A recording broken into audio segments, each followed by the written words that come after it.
Investing is not that, it's really not complicated. I mean, the basic framework for it is simple. Now then you have to work at it some to find the best pockets of undervaluation maybe or something.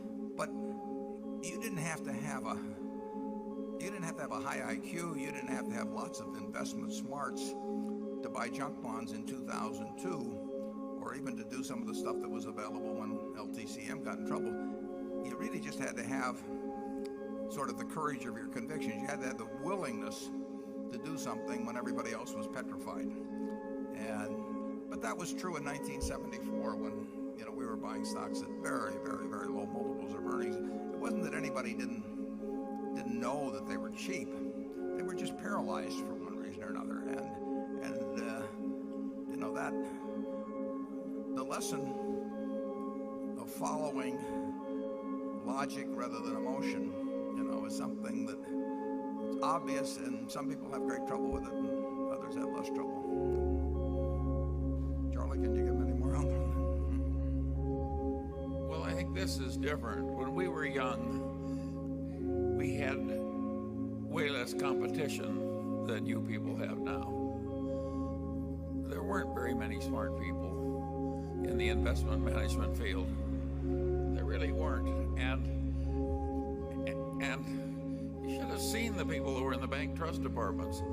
I mean, so now we've got armies of brilliant young people and all these private partnerships and all these proprietary desks and all the big investment banks. And we've got a vast amount of talent in the investment management business.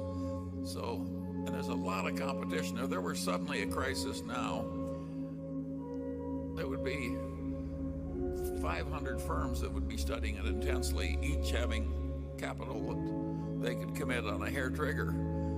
In our day, we would frequently be all alone. But in 2002, we'd be the only buyer. But in 2002, Charlie, there were tons of people that had investment experience and high IQs, and lots of money was around. Wasn't any question about money. It's just they were terrified of that particular arena. Well, when you have a huge convulsion, which is like a big fire in this auditorium right now, we get a lot of weird behavior. And if you can, particularly at the head table, and if you can be wise when everybody else is going crazy, sure, there will still be opportunities, but that may give you a long, dull stretches if that's your strategy. 3 years ago, you could find a number of securities in Korea, population 50 million, advanced society, strong balance sheets, strong industry positions at 3 or so times earnings. Now, but that took a convulsion to create that. A big convulsion. Yeah, but the convulsion happened 3 or 4 years earlier, 5 years earlier, and plenty of smart people in Korea in the investment business. Plenty of smart people here scouring. The information was all available. You can go to the internet and get information about Korean companies. It's just as good as you get them from the SEC. And there they were, dozens of companies at very, very, very cheap prices. Now, where are all these smart people with all this money? It did happen, but if I asked you to name 20 more like it, you would have great difficulty.